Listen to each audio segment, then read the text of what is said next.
Chapter 3, The Adventure Begins.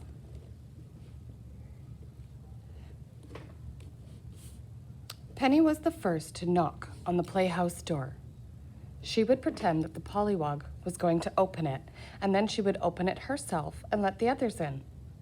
Then they would all have tea, which was really lemonade, from the small china tea set which sat in one of the playhouse's small cupboards. Penny had decided they would open the pretend box of detergent, which contained tiny candies, as a special treat for Peter and the Polliwog, and if truth were known, for the others too. She knocked 3 or 4 times and unlatched the door. "Here we are, Mr. Polliwog, come to have tea with you," she said, in what she felt was a grown-up voice. Then she stepped inside. The playhouse was quite empty. "Come on out, you naughty little Polly," Penny said, looking behind the treasure chest and under the cot. But there was no sign of the Polliwog or Ozdick, and Penny felt a kind of panic rising inside her. Pamela and the 2 little ones had followed her into the playhouse.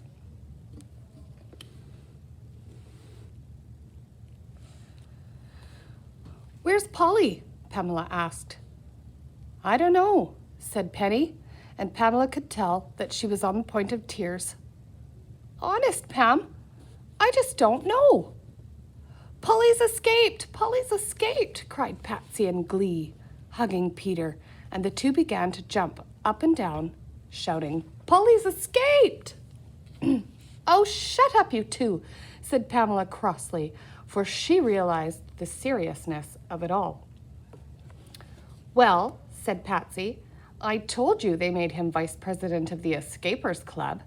Now he'll be able to run for president, and he'll get in." "Oh, Pam," Penny said, "we never should have left him, not for a single minute. Mother said so. Now what'll we do?" "I expect we'd better look for him," Pamela said. "He can't have gone far." "But how could he get out?"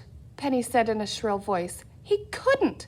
We were right outside watching all the time. We'd have seen him."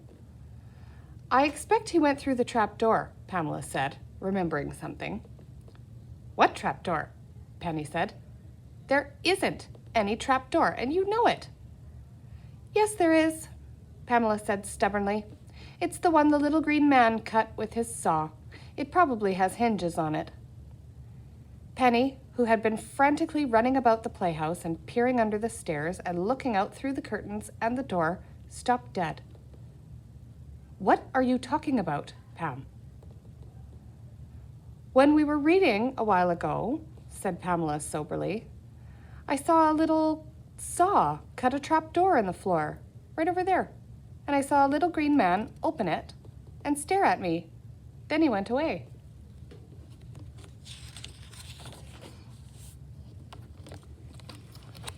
There's all the kids again, looking frantically for the Polliwog. There we go. "Pam, you're fibbing." "No, I'm not. I saw it. I did too." "Why didn't you say something?" "Why should I? Nobody ever believes me when I tell them what I see." Penny knew this to be true and had no ready answer. "We'd probably better open the trapdoor," said Pamela practically, not making any move to do so. "Don't see any trapdoor," said Peter. I do, I see a little something," shouted Patsy, dancing about and pointing at a thin line on the floor. "That's it, all right," said Pam, nodding her head knowingly. "Yes," said Penny, who was still a little stunned by it all. "I do see it now." She got down on her knees and ran her fingers along the crack in the floor and even picked up some sawdust. "All right then," she said, pulling herself together and taking charge. "We've got to get it open." "But how?" That was the question. There was no handle of any kind to lift, and there was certainly something holding the door where it was. No amount of kicking would cave it in. Let's have some tea and discuss it quietly, said Pamela. Oh, Pam, how could you, with little Polliwog down there? The two older girls began to argue. Peter, meanwhile, had taken a knife from the knife-fork-spoon set that came with the play tea things. With this as a wedge, he pried a piece of the linoleum from one edge of the trapdoor and then poked around between the linoleum and the plywood below until he found what he was looking for. It was a nail that had not been fully driven in. From his bulging pocket, he took out his small tractor.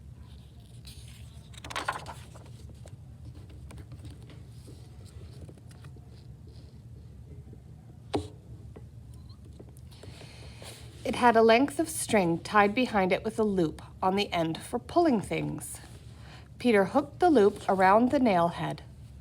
Then he stood back. He let the string tighten and pulled with all his might. "Brrr," said Peter, making tractor noises with his lips. "I'm in my little tractor." For he always imagined that he himself was at the controls of any of the toy cars that he was manipulating at that moment. "Look, Penny," squealed Patsy. "Pete's really smart. He really is." The trapdoor was slowly opening on little hinges, just as Pamela had guessed. "Oh, Peter," cried Penny, "I could just hug you." "He's the president of the tractor club," shouted Patsy. "Can I have a little candy now?" said Peter. He knew that he had done something quite noble and felt that he ought to have a prize. "Take the whole box," said Penny generously. Peter took the candies and was about to cram a handful into his mouth when he remembered his manners and passed them all around. Everybody had a candy and everybody felt a little better. Then all four got down on their knees and started into the black hole that had opened up beneath the playhouse. "Polly?" shouted Penny. "Polly, are you down there?" No answer. Not even an echo. "Woof, woof," barked Patsy. She did it extremely well, but there was still no answer. "Penny, get a rock and drop it down," Pamela suggested. "We can tell how far it is when we hear it land." "I will," squealed Patsy. She rushed out the door and returned in an instant with several rocks of various sizes.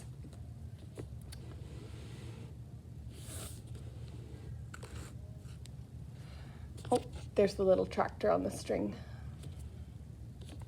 She dropped one in and heard it make a satisfying plop almost at once. "It can't be very far to the bottom," Penny said.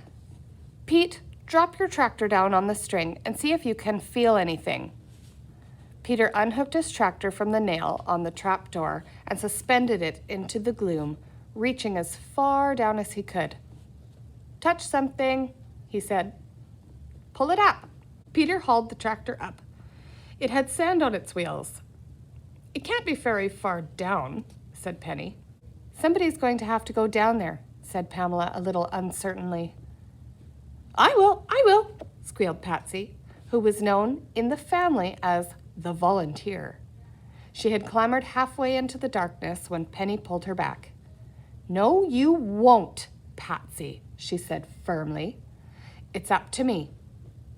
It took a great deal of courage for Penny to say this, for she was mortally afraid of what lay below.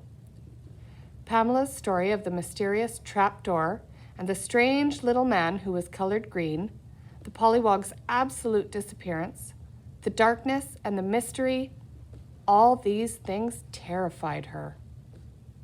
She was so scared, she was trembling, but all the same she knew she must go, for she was the oldest, and she was the one responsible for Paul.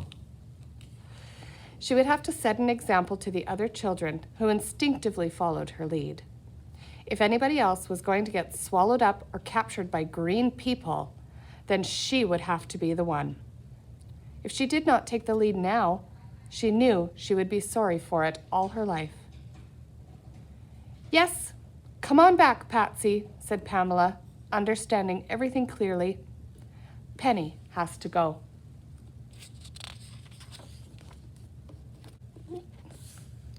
There's Penny, going down into the hole.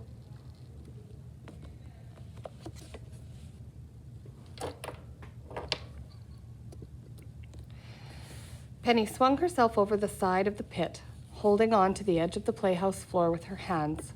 For the moment she clung there, a thin, frightened little girl in an old discarded evening dress, holding her lips tightly together to keep her teeth from chattering. Then she let go, and the other children could hear a clump as she hit the bottom. "Are you all right, Penny?" Pamela called down. "I think so," came the answer. "It's sort of sandy. I'm going to feel around."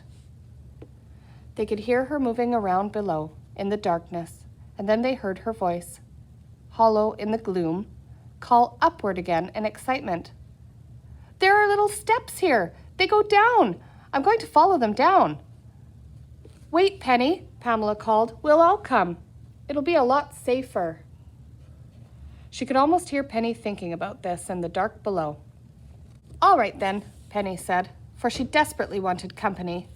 "Let the little ones down first, and you bring up the rear." It was a phrase taken from Lucy Lawless, Girl Pirate. "Let the prisoners go first, Captain, and you bring up the rear." "Maybe we ought to take Yukon King," Patsy said. "He's never had a real adventure. It would do him good." "He could protect us," Peter said soberly. He was the only one, besides Yukon King, who really believed in Yukon King's invincibility. "I don't suppose it would hurt," said Pamela. "I'll get him," Patsy squealed, and rushed off to the big elm tree where Yukon King could always be found, asleep on a hot afternoon. "Wait, Penny," Pamela called. "We're going to bring Yuki."